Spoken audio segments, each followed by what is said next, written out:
What is up, everybody? It's Animac here for AnimeUproar, and today I will be talking about a pretty shocking development in the Black Clover story.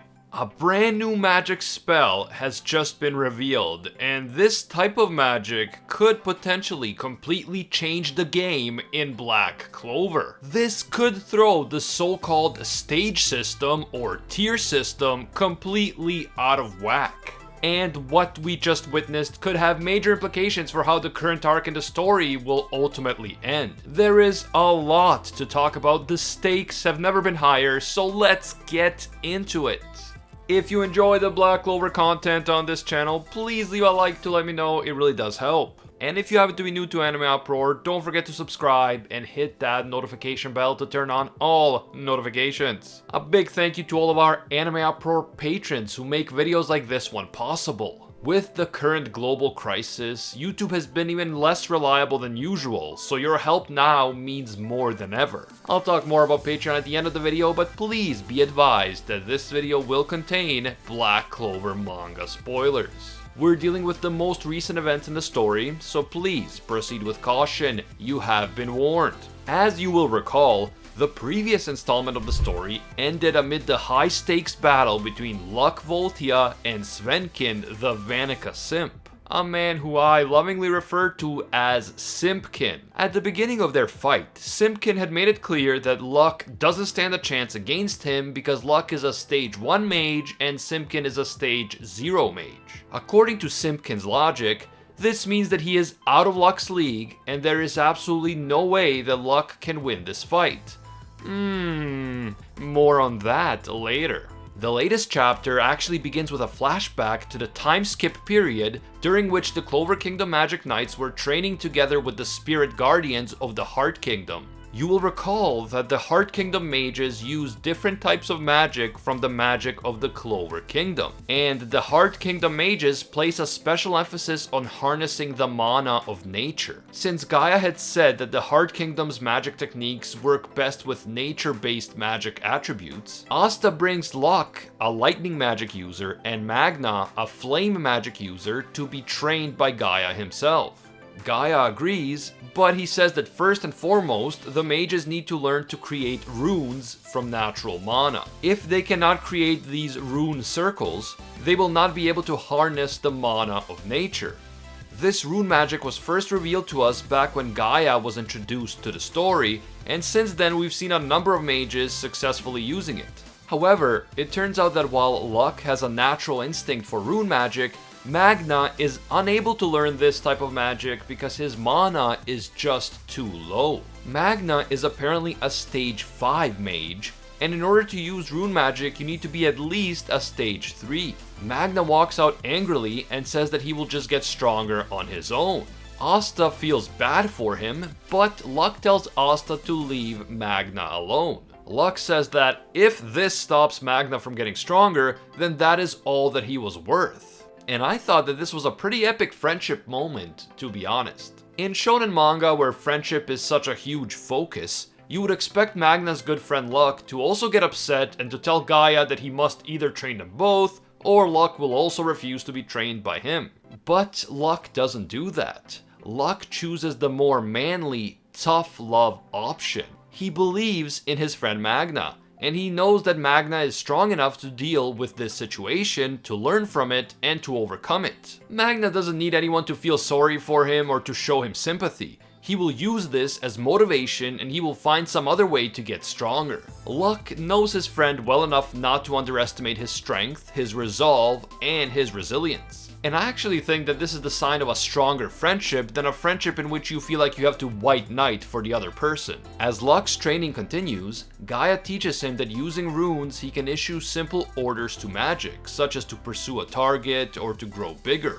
The more complex the runes, the stronger Luck's magic can become, but he has to come up with an array or combination of runes that best suits his own unique style. Luck wants Gaia to teach him how to cast his True Lightning spell, and Gaia explains that this spell is exactly what it sounds like. It generates real lightning, and it took Gaia years to master. Gaia tells Luck that he specializes in discharge spells, while Luck specializes in equip spells. So rather than just discharging a bunch of lightning in every direction, Luck's strength lies in focusing his magic on his hands and or feet, and then using his magic in that way. So Gaia advises Luck to put his newfound rune magic skills to work alongside his equip magic skills. This will play to his existing strengths, and it is a better strategy than trying to outright copy Gaia's spell.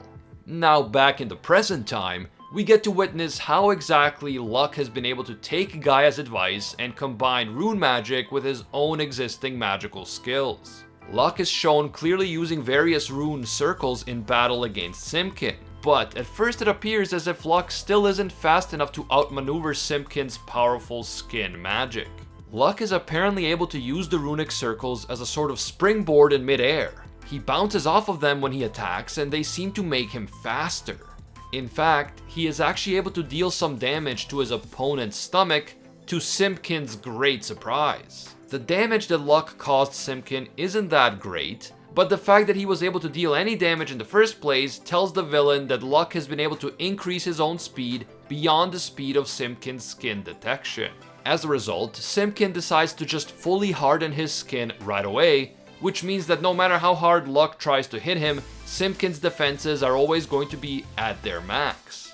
But while Simpkin was busy increasing his defenses, Luck had stacked 5 different rune magic circles behind him, and he then uses all 5 of them at the same time to launch himself at his opponent. This allows Luck to unlock True Lightning Magic, and more specifically, a spell called True Lightning Magic Serenos. Luck is seemingly able to increase his speed to such an extent that instead of discharging real lightning like Gaia does, Luck is actually able to turn his own body into true lightning. And so, in this state of pure lightning, Luck is able to turn himself into a piercing spear of lightning and punch right through Simpkin's torso. And as you can imagine, that is the end of that fight. Using Heart Kingdom magic, Luck has basically become Enel from One Piece, and this really appears to be a whole new level of power that Luck has just been able to unlock. This completely changes everything we thought we knew about Luck's magic, but more than that, it also completely changes everything we thought we knew about the magic stage system, also known as the tier system. Remember in the previous chapter how Simpkin claimed that Luck had no chance of defeating him because Luck was a stage 1 mage and Simpkin was a stage 0 mage? Well, clearly that was complete BS, because by harnessing the power of the rune circles and of True Lightning, Luck was able to absolutely annihilate a mage who, according to the stage system, would have been out of his league. This tells us a lot about Luck himself and his own drive and determination, but it also leaves the door open for many other mages who have been identified as being in the lower stages to actually surpass their limits and defeat mages whose stages are significantly higher. Earlier in the chapter, of course, we saw Gaia reject Magna because Magna was only a stage 5. But after what Luck just accomplished, it is entirely possible that Magna and other mages who have been underestimated based on the stage system are going to be able to get stronger in other ways. And so they may actually be able to compete with mages who are considered to be much more powerful on paper. The fact that Luck, who is not a 0 stage mage or an arcane stage mage, was still able to defeat a powerful dark disciple who uses demon magic gives us hope that other characters, like Noelle, will also be able to put up a great fight against even the strongest demons.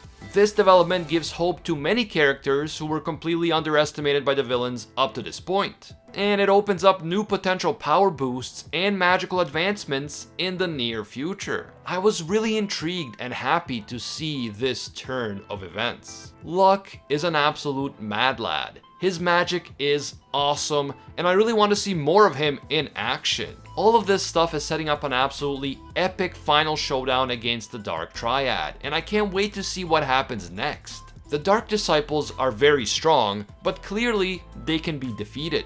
However, the 3 members of the Dark Triad are incredibly overpowered, and defeating them will be extremely difficult.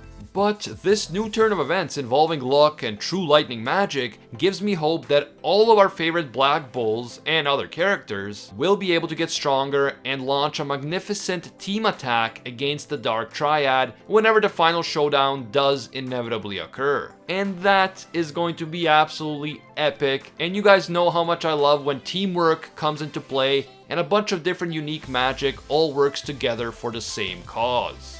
Let me know what you guys think. Were you impressed by Luck's newfound power? And what do you think this development means for the future of this arc? Also, if Luck has gotten this much stronger, how much more powerful do you think Noelle has become? How much stronger is her water magic after presumably training for 6 months with the water spirit Undine? Let me know down below, and man, I really can't wait to see post-time skip Noelle in a serious battle. If you enjoyed this video and you want to see more, please leave a like to let me know, it definitely helps. And if you happen to be new to AnimeUproar, don't forget to subscribe and hit that notification bell to turn on all notifications. You really have to go through the trouble of clicking the bell and then selecting the option that says all if you want to get to see our videos. If you don't do all of that, which I know can be annoying, YouTube will bury our videos and you won't see them, it's just the way it goes. You can also hit me up on Twitter and or Instagram at AnimeUproar.